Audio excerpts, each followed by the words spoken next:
Hello guys, this is Ohana and welcome to my vlog. Ngayon po, mangunguha tayo ng sea urchin or tirek. So without further ado, tara!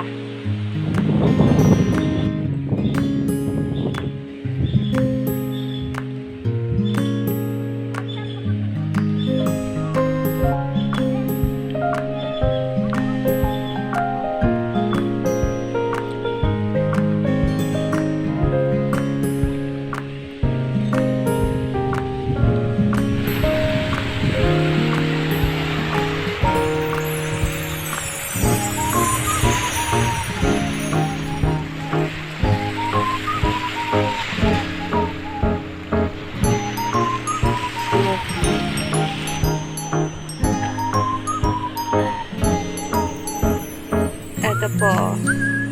Yung green na po yan po yung si anemone. Kung saan nakatira si Nemo. So, ayun na nga guys. Ipapakita ko sa inyo ngayon kung ano yung itsura ng sea urchin or tirek pag nasa ilalim sila ng tubig or nandito sila sa hunasan. Okay. So, ngayon guys, ipapakita ko sa inyo yung tirek. Ito siya guys, oh. Yan. Tapos, may isa pa akong hawak. Ito. Bali, ang pattern ng hawak ko is white and black. And then, the pattern naman ng isa is parang brown tsaka white. So, dito ko muna ilalagay, guys. Tandaan na lang natin. Maghanap pa tayo.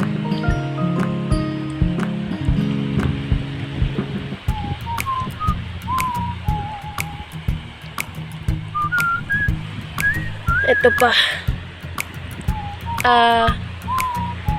Usually sila guys, makikita mo sila na magkakatabi or minsan isa, dalawa, ganyan.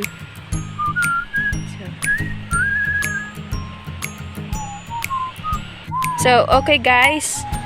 Andito ganito yung itsura ng tirek guys. Ito siya.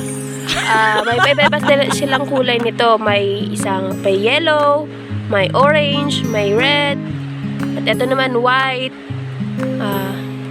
Nandito siya guys. Okay. Hindi naman siya nakakatusok guys. Pero may isang klase ng sea urchin or tirek or sea urchin na nakakatusok. Yung tinatawag guys na tayom. Ito kasi guys, direkto eh. Yung isa guys, yung kulay black. Tapos mahaba yung tusok-tusok niya. Hindi mo siya pwedeng hawakan kasi nakakatusok yung ano. Tapos may tendency na namamaga yung kamay nyo. Ayun guys, ipapakita ko kung paano kunin yung laman ng tirek or sea urchin. At kung paano siya ito ngayon guys, yung pinapakita ko sa inyo. Ganito kung paano i-process yung tirek. Kung paano buksan at para kunin yung mga dumi-dumi na kanyang kinain. So, ayan guys, oh. Kailangan tanggalin mo yung mga itim-itim na yan. Tapos, yung matitira lang guys is ito. Ito siya. Bali, yan na yung pinakalaman ng tirek.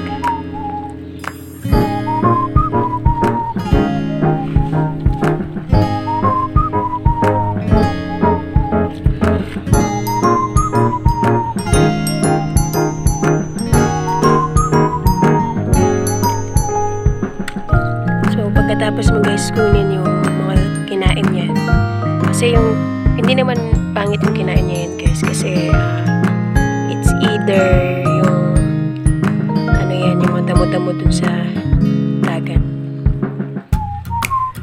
Uhugasan mo yan guys. Tapos ipapataob mo siya para yung mga exist na mga tubig tumagas. Katulad nito guys, tumagas na yung tubig niya.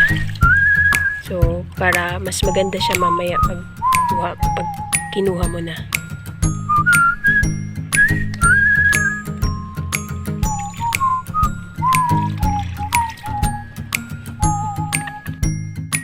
Thank you guys for watching.